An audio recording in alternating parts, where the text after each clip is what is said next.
ये बात है साल 2015 या 16 की। यासिर, जिसकी उस वक्त उम्र सिर्फ 12 साल थी, उससे छोटा भाई जो 10 साल का था, उसने घर में एंटर होते ही कुछ ऐसा देखा जिसके बाद उसका छोटा भाई अपनी माँ के पास जाके बहुत रोने लगा। यासिर की माँ ने पहली मंजिल से अपने बेटे यासिर को आवाज़ लगाई। वो दिन है और आज का दिन है।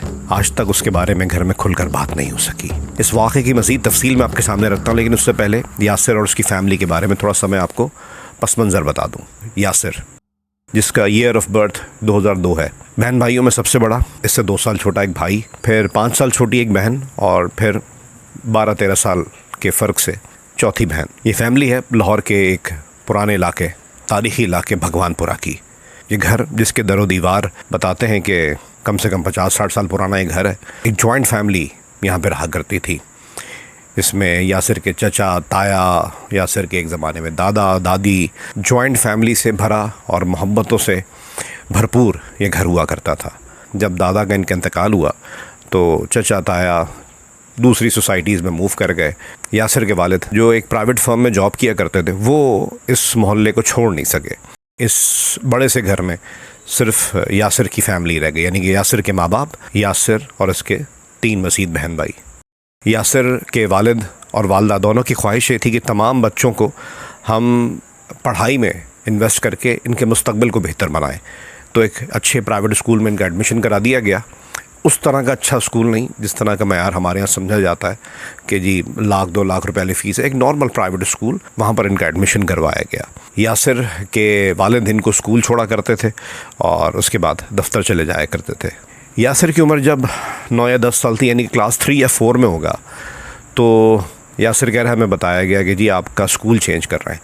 और उसकी वजह ये थी कि यासिर के वालिद साहब चाहते थे कि मेरा सबसे बड़ा बेटा हिफ्ज़ करे, हमारी भी बख्शिश का ज़रिया बने और हमारे पूरे ख़ानदान के लिए बाइस रहमत हो। यासिर उस वक्त तक प्राइवेट स्कूल ही उन्होंने देखे थे। खैर, फिर उनके वालिद साहब ने ऐसा एक स्कूल ढूंढने की कोशिश की कि जहाँ पर हिफ्ज़ भी होता हो और स्कूलिंग भी नॉर्मल होती हो।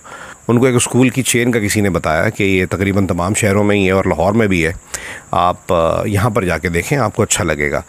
उस वक्त तक इनकी चौथी बहन पैदा नहीं हुई थी, क्योंकि चौथी बहन में 12-13 साल का फ़र्क था। तो बहरहाल इन तीनों बहन भाइयों के लिए, यानी कि 2 बड़े भाई और उनसे छोटी बहन, इनके लिए इनके वालिद साहब को ये स्कूल प्लस हिफ्ज़ करने की जगह पसंद आई। उसमें था ये कि ग्राउंड फ्लोर पे हिफ्ज़ करने का था लड़कों के लिए, और सेकंड और फर्स्ट फ्लोर पे स्कूल था उसी इंतज़ामिया का। खैर जी, इन लोगों का एडमिशन करवा दिया गया। यासिर के वालिद साहब सुबह इनको मामूल के मुताबिक यहाँ ड्रॉप किया करते थे और दोपहर में इनको पिक करके घर लाए और फिर दोबारा दफ्तर चले गए। यासिर एक होनहार स्टूडेंट था। 6-7 महीने में इसकी स्पीड के मुताबिक इसके जो उस्ताद थे, इनके वालिद साहब को एक दिन बता रहे थे, यासिर कह रहा है मुझे हल्का हल्का याद है कि आज जिस स्पीड से आपका बेटा चल रहा है तो 2-2.5 साल में ये मुकम्मल हिफ्ज़ कर लेगा। मुझे सबक याद होता था, मैं बड़े अच्छे तरीके से हिफ्ज़ कर रहा था, मैं बड़ा खुश था। थोड़ा सा एनवायरनमेंट मेरे लिए चेंज्ड था, इस लिहाज से चेंज था कि हमने अभी तक प्राइवेट स्कूल में ख़वातीन टीचर्स ही देखी थी। तो मुझे यहाँ पता लगा कि जी एक तो यूनिफॉर्म में शलवार कमीज़ पहनना पड़ता है, दूसरी बात मेल टीचर्स हैं, ज़मीन पे बैठ के हमें जो भी होता है सिखाया जाता है। तो चले, तो एक प्रोटोकॉल है, इसको हमें फ़ॉलो करना ही था। 6-7 महीने कह रहे बहुत अच्छे गुजरे। उसके बाद एक दिन कुछ ऐसा वाक़या पेश आया जिसने मेरे जहन पर, मेरे ख़यालात पर बहुत गहरे असरात छोड़े। बीच में उस्ताद बैठे होते थे, एक टेबल रखी होती थी जिसके पर 7 उस्ताद बैठे होते थे, उनके साथ 2 वर्टिकल लाइंस बनी होती थी जिस पे वो टेबल रखी होती थी, जिस पे शागिर्द सारे बैठे होते थे, स्टूडेंट सारे बैठे होते थे, और जिसको सुनाना होता था वो सेंटर में आके उस्ताद की तरफ मुँह करके सुनाता था। खैर, एक दिन मैं सुना रहा था और मुझसे कोई आयत या कोई लफ्ज़ कोई गलत हो गया या कोई आयत मैं भूल गया। अब मैं खुश था कि चलो सही है, हमें तो वही स्कूल्स की आदत थी और यहाँ पे भी 6-7 महीने अच्छे गुजरे थे कि चलो सही है, मैं उसको रिवाइज़ कर लूँगा, दोबारा सुना दूँगा। तो कह रहे मेरे वही उस्ताद, अच्छा वो उस्ताद बड़े मशहूर थे उस तालीमी इदारे में, उस तदरीसी इदारे में। तो उन्होंने उस दिन कोई एक अजीब ऐसी हरकत की कि मैं बिल्कुल ठंडा पड़ गया, और उन्होंने मुझे करीब बुलाया और पहले तो मुझे डांटा और उसके बाद मजबूती से बाजू पकड़ा और फिर मेरे गिरेबान में, कह रहे हम सलवार कमीज़ पहना करते थे, मेरे गिरेबान में 2 उंगलियां अंदर डाल दी और वो पूछ रहे हैं क्यों याद नहीं है, क्यों याद नहीं है, क्या सोचते रहते हो, क्या ख्यालात आते हैं। और कह रहे हैं उन्होंने मेरे सीने पर हाथ फेरना शुरू कर दिया। कह रहे हैं ये चीज़ मेरे लिए इतनी अजीब सी थी कि मैं बिल्कुल ठंडा पड़ गया और इर्द गिर्द बैठे किसी भी बच्चे को इस चीज़ का एहसास नहीं हो रहा था, और वो अपनी तरफ से एक ऐसी चीज़ कर रहे थे जिसके बारे में मुझे सिग्नल्स कुदरती तौर पे मिल रहे थे कि ये कोई नाज़ेब हरकत है, ये मुनासिब हरकत नहीं है, क्योंकि मैंने मारपीट वाला माहौल तो देखा ही नहीं था और ये तो कोई तीसरे लेवल की चीज़ थी। कह रहा उसके बाद से मेरी जो मेंटल ग्रोथ थी या मेरे जो सीखने समझने का अमल था, मेरा दिमाग इतना माऊफ हो गया कि मेरी शिकायतें आनी शुरू हो गई। और मेरे वालिद साहब को आए दिन बुलाकर यही उस्ताद शिकायत कर रहे होते थे कि जी इसका पढ़ने में दिल नहीं लगता, और आप एक काम करें कि मैं होम ट्यूशन्स भी देता हूँ, तो मुझे बता दें, मैं शाम में आके होम ट्यूशन भी दे दिया करूँगा ताकि 2-2.5 साल में कंप्लीट कर ले। मुझे बात हल्की हल्की याद है बाद में किस तरह मेरे वालिद साहब कन्विंस हुए, क्योंकि उसके कुछ हफ्तों तक तो ऐसा नहीं हुआ था। एकदम मुझे बताया गया कि जी यही उस्ताद घर पर भी आके पढ़ाया करेंगे। उस वक्त तक यासिर की उम्र गालिबन 11.5 या 12 साल हो चुकी थी। यासिर का जो घर था ग्राउंड फ्लोर तकरीबन पूरा ही खाली था, फर्स्ट फ्लोर पे पूरी फैमिली इनकी रहा करती थी।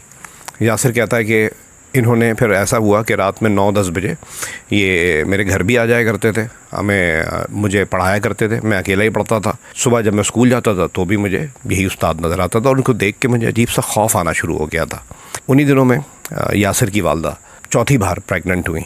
यासिर को पता लगा कि हमारे घर में चौथा बहन या भाई आने वाला है, और उन्हीं दिनों में यासिर के वालिद साहब ने अपनी बेगम के साथ मिलकर ये फ़ैसला किया कि अभी तक जो मैं कमा रहा हूँ वो हम खा लेते हैं, अब चौथी औलाद होने जा रही है कि अब हम थोड़ी सेविंग्स की तरफ जाएं। यासिर के वालिद को एक मिडिल ईस्ट में एक कंट्री में एक ऑप्शन मिला और वो वहाँ चले गए, और बहुत मेहनत के बाद उनको चंद हफ्तों बाद ख़बर ये मिली कि उनको एक बहुत अच्छी जॉब मिल गई है। अब यहाँ यासिर की वालदा चौथी बार प्रेग्नेंट है, 3 बच्चे ऑलरेडी हैं इनके। अच्छा, यासिर की नानी भी भगवानपुरा के इसी मोहल्ले में कहीं करीब ही रहा करती थी। यासिर कहता है चंद हफ्ते जब तक मेरे वालिद साहब थे यहाँ पे तो मुनासिब गुजरे, कोई ऐसा मसला नहीं हुआ। लेकिन जब मेरे वालिद साहब चले गए और उसके बाद 2-3 हफ्ते का वक्त गुजर गया, तो ये शख्स जिसने उस दिन वो हरकत की थी उसने वही हरकत दोहरानी शुरू की। यासिर जब ये बातें बता रहा था उसकी आवाज़ में लर्ज़ा था, उसके लहजे में खौफ था। यासिर बताता है कि ये जो तफसीलात मैं आज आपको बता रहा हूँ ये मेरा खुदा ही जानता था इससे पहले ना मुझसे, इसके गवाह बहुत हैं, लेकिन मुझसे किसी ने पूछा नहीं कि होता क्या था। ये मैं शायद आपको ज़िंदगी में अपने अल्लाह के बाद अगर किसी से शेयर कर रहा हूँ, किसी बशर से, किसी इंसान से, तो वो आप हैं। वो दिन शुरुआत थी, वो मेरे साथ ऐसी भी चीज़ें करता जो ज़ाहिर बात है, मैं अब ये फैमिलीज़ सुन रही होती हैं, मैं वो तमाम चीज़ें एक्सप्लेन करना नहीं चाहता, ना ही वो चीज़ें एक्सप्लेन करना इन कहानियों का मकसद होता है। हम सब समझदार हैं, आप सब समझ सकते हैं। सिर्फ उसकी एज क्या होगी, 11-12 साल होगी। मुझे इतना डराता जब मैं कोई चीज़ बोलता कि मैं अपनी अम्मी को बताऊंगा या कुछ करूंगा, तो वो बोलता कि तुम ये हरकतें करते हो, तुम अपने फ़लाने दोस्त के साथ भी हो। कह रहा वो उन दोस्तों को मैं जानता था, मेरे स्कूल के ही थे, लेकिन मैं तो उनसे कभी स्कूल से बाहर मिला भी नहीं, लेकिन ये उनको ट्यूशन पढ़ाता था। और कह रहे मुझे एक चीज़ और बोलता था, कुछ दिनों तक जब वो अपनी लज़्ज़त पूरी करने लगता था तो उसको कुछ ख्वाहिशात थी उसकी। मैं डर के मारे एक हद तक उसके साथ कोऑपरेट करता था, क्योंकि मुझे खौफ होता था कि पता नहीं ये मेरी शिकायत कर देगा, और जो ये कर रहा हूँ मैं, ये अगर किसी को पता लगेगा तो सब मुझे बोलेंगे तुम कर रहे हो। कह रहा मैं अंडरस्टैंड नहीं कर पाता था कि ये हो क्या रहा है और इसमें मुजरिम कौन है और मज़लूम कौन है। फिर मुझे बोलता कि वो बच्चा, यानी कि और लोगों को भी ट्यूशन दे रहा था, होम ट्यूशन, कि वो बच्चा तो मेरे साथ ऐसे कोऑपरेट करता है, तुम मेरी यही बात नहीं मानते। अब लाहौर की गर्मी आपको पता है कैसी होती है, ख़तरनाक गर्मी। कह रहा गर्मियों के दिन आते थे तो वो जो बनियान वो हम पहन के सोते थे, जो हम दोनों भाई थे स्पेशली। यासिर कहता है हमारे घर में एसी तो था, लेकिन वालिद साहब अभी नए गए थे, इतनी आमदनी नहीं हुई थी कि एसी चला सकें, तो पंखे से ही गुजारा होता था। यासिर कह रहा मैं ज़रा गोल मटोल सा था, और वो शुरू से मम्मी पापा टाइप बच्चे जो होते हैं, मम्मी डैडी टाइप, ज़्यादा स्ट्रीट स्मार्ट नहीं था। कोई कहे जी भगवानपुरा के बच्चे, भगवानपुरा तो बड़ा नॉर्मल सा इलाका है, लेकिन ये फैमिली इस तरह की थी कि इनके घर में इनको हर सहूलत इनके माँ बाप ने दी थी, कि घर में ही गेम्स ला के दे दिए, कंप्यूटर गेम्स ला के दे दिए, अच्छे से अच्छे स्कूल में जो उनकी दस्तरस में था वो वहाँ पर पढ़ाया। तो कह रहा मैं चीज़ें इतनी पता नहीं थी, और कह रहा मैं बड़ा गोल मटोल सा था, तो ये मुझे इस तरीके से मस्ट करता था, इस तरीके से मुझे अपनी हैसियत का निशाना बनाता था, सीना बहुत बुरी तरीके से नोचता था। और जब मैं नहाने जा रहा हूँ तो मैं देखता था इसकी उंगलियों के निशानात बने, पूरा लाल हो जाता था। तो कह रहा मैं उन गर्मियों में, लाहौर की उन गर्मियों में जो ये 2 साल होता रहा उसके साथ, कह रहा उन 2 सालों में, उन गर्मियों में मैं शर्ट बकायदा बनियान के ऊपर शर्ट पहन के सोता था और रात भर पसीने में शराबोर और रोता रहता था, सोता नहीं था मैं। मेरे घर वालों को मुझे समझ नहीं आती थी, बताऊं तो मुझे मारेंगे कि तुम ये काम करते हो। मेरा दिमाग माऊफ कर दिया था कि मैं ख़ुद को मुजरिम समझता था। पुराने मोहल्ले एक दूसरे को सब जानते हैं, तो मेरे मोहल्ले की आंटियाँ मुझसे कहती हैं तेरी आंखें क्यों लाल रहती हैं, तू सोता नहीं है, तू बीमार है, क्या हुआ है। अब मैं किसी को क्या बताऊँ। यासिर कहता है एक दिन मेरी नानी जो काफ़ी एज्ड हो चुकी थी, उनकी बुमानी के साथ आई हमारे घर। कह रहा है ऐसी रात के 9-10 बज रहे थे, वो इत्तफाक़ ही आई एकदम। ऊपर जाने के घर का जो सीढ़ियों का रास्ता था वो इस कमरे से गुजर का था, उस कमरे से गुजर के गई। उस दिन जाके उन्होंने मेरी माँ से बोला भी कि देखो लड़का है जो भी है, छोटा है अभी, इसको ऐसे अकेले पढ़ने के लिए नहीं छोड़ा करो, वो भी इतनी रात हो रही है, कम से कम साथ तो बैठा करो।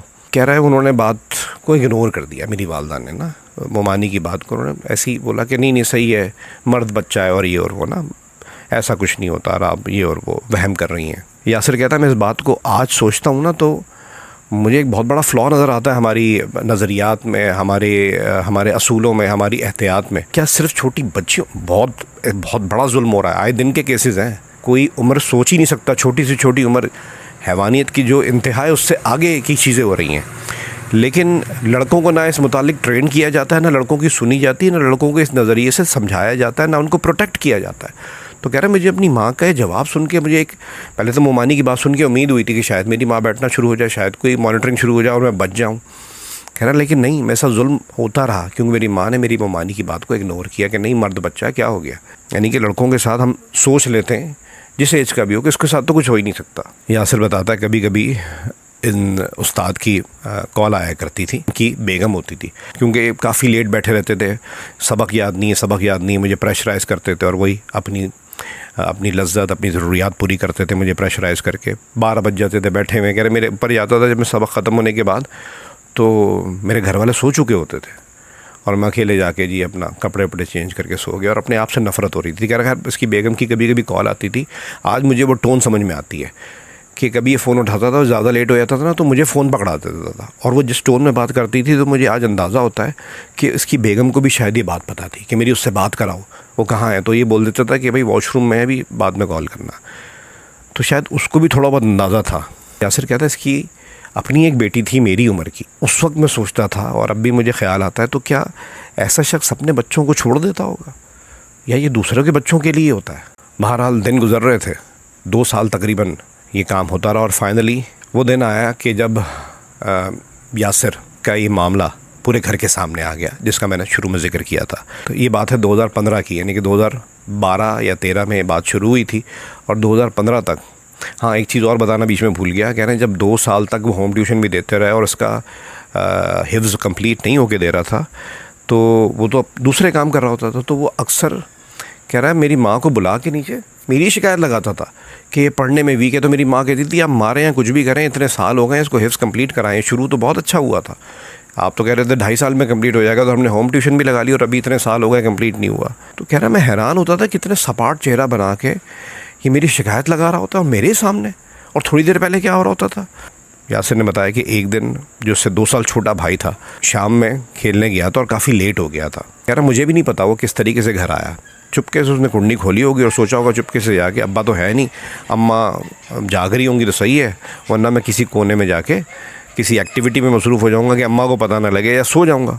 अब वो मैंने आपको बताया था ना, ऊपर जाने की सीढ़ियों का जो रास्ता था इस कमरे से गुजर के था। यासिर के साथ वो जो बंदा था, जो उस्ताद था, वो बद कर रहा था, अपनी ख्वाहिश कर रहा था, उसके साथ वही उसको तंग कर रहा था, अपनी शैतानी हरकत जारी थी। मैंने आपको बताया ना, यासिर का भाई दबे कदमों से आया, चुपके से दरवाज़ा खोला कि अम्मी को ना पता लग जाए, और वो आहिस्ता आहिस्ता चल के ऊपर जाना चाह रहा था। इस कमरे में जैसे ही एंटर हुआ तो इन लोगों को पता नहीं था। यासिर कह रहा है मुझे भी नहीं पता लगा, एकदम जब मेरे उस्ताद ने ख़ुद भी सीधा होकर बैठ गया और मुझे भी सीधा कर दिया, तो मैंने देखा कि मेरे भाई ने देख लिया और मेरा भाई फिर भागता हुआ ऊपर चला गया। और ऊपर जाने के बाद वो इतनी ज़ोर से रोना शुरू हुआ कि मुझे नीचे तक आवाज़ आ रही थी। यासिर की माँ ने उसके भाई से पूछा क्यों रो रहा है, यानी काफ़ी देर वो कुछ नहीं बता रहा था। उसने थोड़ी देर बाद जाके बताया कि जी ऐसे ऐसे। कह रहा मेरा दिल ये धड़क रहा कि मेरे भाई ने देख लिया और मैं ये काम कर रहा था और मैं बराबर का मुजरिम हूँ। मुझे फ़ील ये हो रहा था कि मैं अपनी लज्जत पूरी कर रहा था और ये मैं कोई शैतानी हरकत, मैं कोई गुनाह कर रहा था और मैं पकड़ा गया हूँ और मुझे कायनात भी सज़ा देगी और मुझे मेरे माँ बाप भी सज़ा देंगे और मेरे भाई ने देख लिया और मेरा इमेज ख़राब हो गया। अब मैं कैसे बताऊँ, मैं तो 2 साल से जुल्म का शिकार हो रहा हूँ। तो मेरी माँ ने उसको पूछा तो उसने ज़्यादा कुछ नहीं बताया, उसका रोना रुका और उसने उसके बाद मेरी माँ की एक ज़ोरदार आवाज़ आई। माँ ने ज़ोर से मेरा नाम लिया और मुझे बोला कि ऊपर आओ।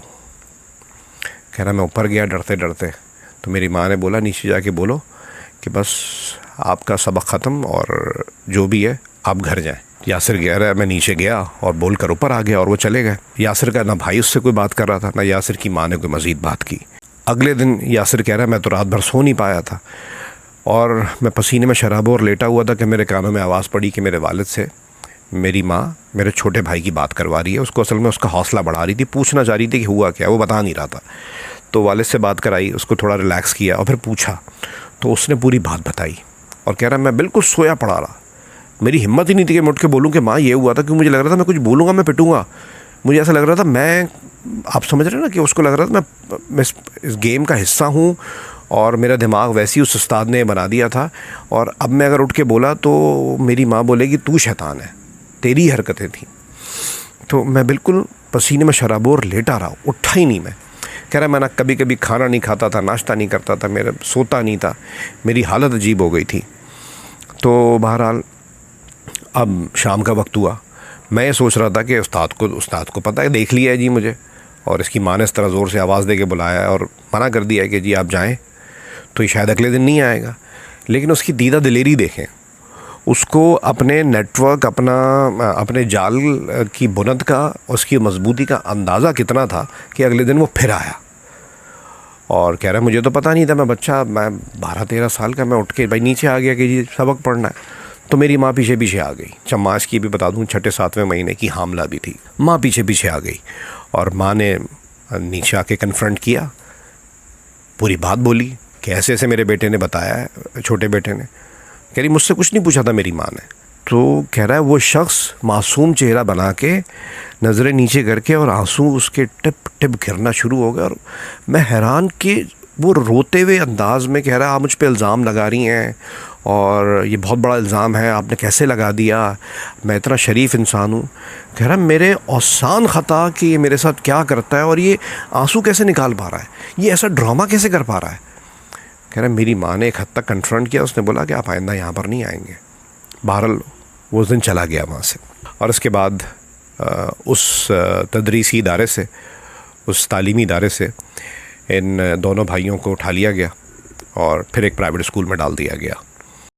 यानी कि 3 साल जो एक जुल्म था, और स्पेसिफ़िकली 2 साल जो जुल्म था बड़े भाई सिर्फ यासिर के साथ ही ये हुआ, उसका अख्तिताम हुआ। आज इस बात को 11-12 साल हो गए। अब यासिर एक यूरोपियन कंट्री में अच्छी जॉब कर रहा है। यासिर की एज अभी अर्ली 20s में ही है।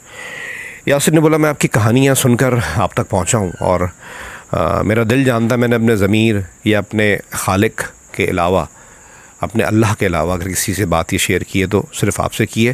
कह रहा मैं इस बात पे भी हैरान था कि मेरी माँ ने मुझसे इसके बारे में फिर कभी बात नहीं की, मेरे भाई ने मुझसे इस बारे में कभी नहीं बात की, मैंने भी उनसे कभी बात नहीं की। लेकिन मैं मुल्क से इतनी जल्दी बाहर यूँ भी आ गया कि मुझे रोज़ लगता था कि मुझसे कोई पूछ क्यों नहीं रहा और मेरे बारे में सोच क्या रहे। मैं एक्सप्लेनेशन देना चाहता था, अंदर से चीख रहा था कि यार मैं मासूम हूँ। कह रहा आज तक मैं फ़ील करता हूँ कि एक 10-12-13 साल का बच्चा, कह रहे हैं आज चले सही, आप मुझे कह सकते हैं कि मैंने कोई ईवल हरकत की होगी, कोई गुनाह किया होगा और हो सकता है किया हो, लेकिन उस वक्त तो मैं मासूम था। तो मुझसे किसी ने क्या इस वजह से नहीं पूछा कि लोगों को यकीन था? मैं सोचता हूँ, यासिर कह रहा है मैं सोचता हूँ, या फिर वो समझ बैठे थे कि हमारे बेटे के अंदर इस तरह के जरासीम है या वो इसी तरह का इंसान है और वो इस गुनाह का हिस्सा था। कह रहा मैं अपनी माँ को एक्सप्लेनेशन देकर मरना चाहता हूँ, मेरा दिल मुतमईन नहीं होता, लेकिन मुझसे कोई बात ही नहीं करता। और एक और चीज़ उसकी गुजारिश थी, बच्चियों को बचाएं, घर के अंदर भी घर के बाहर भी, लेकिन बच्चों को भी बचाएं। कह रहा मैं हैरान हूँ कि मेरे बारे में जब मोमानी ने एक हेड्सअप दिया था, एक रेड फ्लैग दिया था, तो मेरी माँ ने क्यों नहीं सुना कि ये मर्द बच्चा है, इनके साथ तो कुछ होता नहीं है। मतलब उनके दिमाग में था कि बच्चों के साथ कुछ नहीं हो सकता, अगर बच्ची हो तो उसको प्रोटेक्ट करना है। तो मैं बच सकता था बहुत पहले। इस कहानी का मकसद और सबक और पैगाम वाज़ेह है। अब बहुत से कुछ बंद-ज़हन के लोग इसको इस तरीके से लेंगे कि किसी अमल या किसी ख़ास तबके के ख़िलाफ़ ये बात हो रही है। देखें, बंद-ज़हनों का तो कुछ नहीं किया जा सकता, उनसे माज़रत ही की जा सकती है और अल्लाह ताला से उनके लिए दुआ की जा सकती है।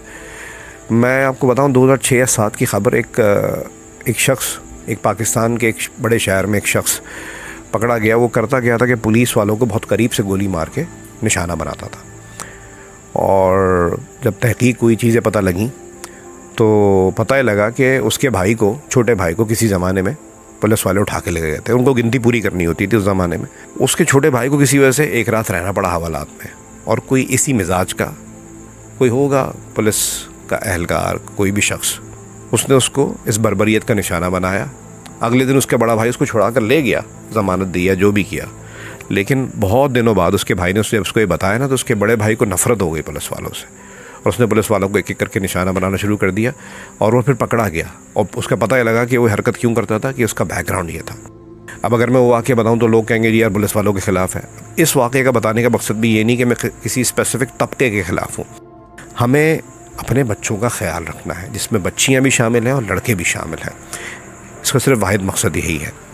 ऐसे केसेस बहुत होते हैं, और इसकी 3 बुनियादी वजूहात मैं समझ सकता हूँ। एक तो ये कि माँ बाप में या जो भी गार्डियन है उसके दिमाग में ये अंडरस्टैंडिंग ही नहीं है कि बच्चों को भी प्रोटेक्ट किया जाना है। दूसरी बात, बच्चे अपनी बात खुलकर कर सकें, इसके लिए जो हमने पेरेंटल गाइडेंस की एक रेड लाइन बना दी है ना, कि इससे नीचे बताना नहीं है, इसके बारे में बात नहीं करना। अरे जनाब, जब हो इतना ख़तरनाक और बर्बरियत वाले काम हो रहे हैं, इतना भयानक काम हो रहा है, तो बच्चों को हर चीज़ बतानी पड़ेगी। पेरेंटल गाइडेंस की जो थ्रेशोल्ड है ना, उसको भी चेंज करना पड़ेगा। तीसरी चीज़, हमें एक एतमाद देना पड़ेगा बच्चों को कि बच्चे कोई बात करें ना तो उनको डांटे नहीं, उनको हौसला दें कि वो हर किस्म की बात, हर किस्म का गिला आपसे कर सके। ये मार और डांट है ना, ये जो खौफ है, ये बच्चे को एक गिल्टी फीलिंग दे देती है, और इससे फिर कभी भी वो निकल नहीं सकता। लेकिन इसका गुबार अंदर ही अंदर बनता रहता है और साइकोलॉजिकल प्रॉब्लम इंसान के अंदर क्रिएट करता है। फिर आप देखते हैं ना, आगे ये फैमिलीज़ नहीं बन पाती, फिर उसकी मैरिटल लाइफ में वो चीज़ें निकलती हैं, वो फिर घर नहीं बन पा रहे। इसकी बुनियादें बहुत पहले डल चुकी होती हैं। उस बीमार जहनीत को बहुत पहले उसका बीज बो दिया गया होता है। तो हमने इस चीज़ को टैकल करना है, उस चीज़ को ख़त्म करना है, और यही इन कहानियों का मकसद है। लेकिन फिर भी ये कहानी बयान करते हुए कोई लफ्ज़, कोई जुमला अगर आपको बुरा लगा हो तो मैं तहे दिल से माज़रत चाहता हूँ। इन कहानियों का मकसद सिर्फ़ और सिर्फ किसी का वक्त, किसी की ज़िंदगी, किसी की इज़्ज़त बचाना है। और अगर ऐसा हो सके तो ये सदका जारिया है, और हम अल्लाह ताला से इसका अजर चाहते हैं। आप सब लोगों का ये वीडियो देखने का बहुत बहुत शुक्रिया। और ये सेम प्लेटफॉर्म मेरे लोग MERAY SPACE LOUG यूट्यूब पर भी मौजूद है। अगर आप चाहें तो ये वीडियोस वहाँ पर भी मुलाहिज़ा कर सकते हैं। बहुत बहुत शुक्रिया जी।